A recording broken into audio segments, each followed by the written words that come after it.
Hey guys, Mark Holmes here, and as always, thank you guys for watching, commenting, and subscribing to the Jobu Sports Report. Without you guys, this literally does not work. It is Easter weekend here. I'm going to be going down to my in-laws and stuff, and I'm just enjoying this weather before I go, waiting for the kids to get back over here and stuff. But I did a video the day before yesterday talking about getting ready for tailgating at FedEx Field. I came out here with my smoker and cleaned it out and stuff, and literally got hate mail. I had people that said that they were ready to unsubscribe to me because I'm using a propane smoker. Oh my God, you're not real, man. Just forget about you. Voodoo doll's okay, your crazy theories are okay, but propane, it's not right. Well, I want to clear the air here. Understand, I'm old school. I was used to hammer and nailing, 2x4s together. And when we first started using screws, it was just like, how can you do that? You got to use a hammer and nail. Now I don't even own a hammer anymore? You get brought into the 20th century. And I get up where you're saying, because propane is different than gas. Because you want to get that charcoal smell. You want to get that wood scent and everything else. And if I were just doing straight propane, I'd understand that. Now, there's all kinds of different smokers out there that are, now propane. They have the ones now that have wood pellets. I don't recommend wood pellets because wood pellets are basically sawdust that somehow they form together. You don't know if they put glue or anything else like that. Forget that. That's way too. Anybody that does that, I'm going to go ahead and say you crossed the line. But see, here's the thing. See this smoker over here. Let me take you over here real quick. There's a couple things that I absolutely positively love about it. Okay? First thing is the space. All right? I put on 8 pork shoulders, and I could have put another 4 in here when we were at FedEx Field. This thing has a temperature gauge in there that keeps it, down here you'll see, my knob. If I set it at 225, the temperature will stay at 225. The case itself is on right now, set at 225, and look, I'm not burning myself, okay? It's insulated, so it doesn't use up that much fuel. But if you were just gonna smoke stuff just like that and just have, your wash, I would say, yeah, that's wrong. But here's what I do. See this thing right here? And you can see it's been burnt quite a bit. But this is like a charcoal and wood starter. It's like a blow dryer.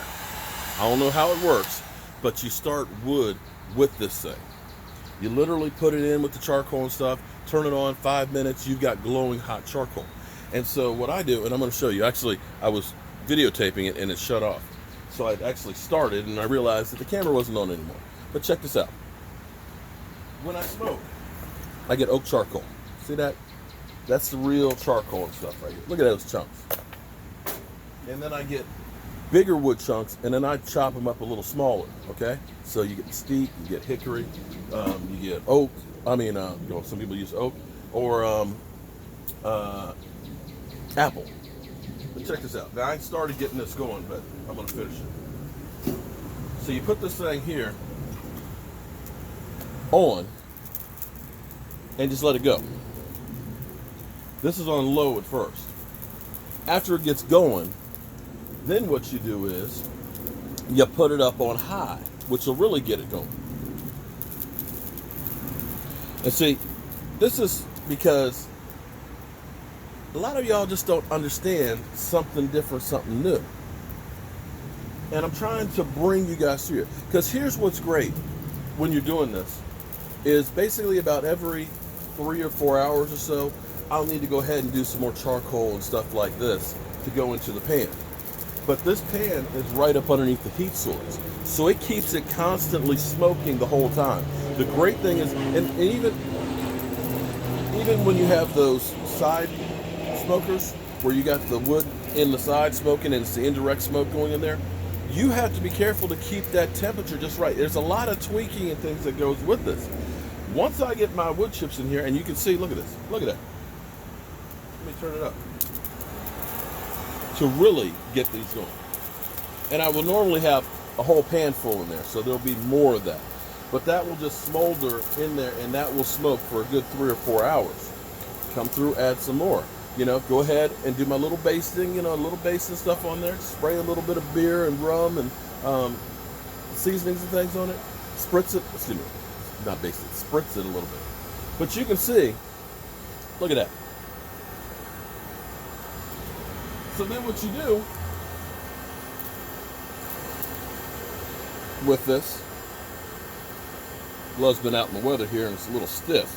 Man, if the glove don't fit, you must have quit. But you turn that sucker off.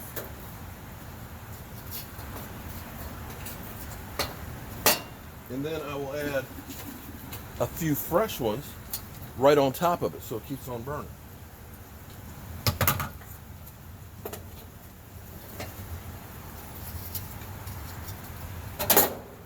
Watch that, dog.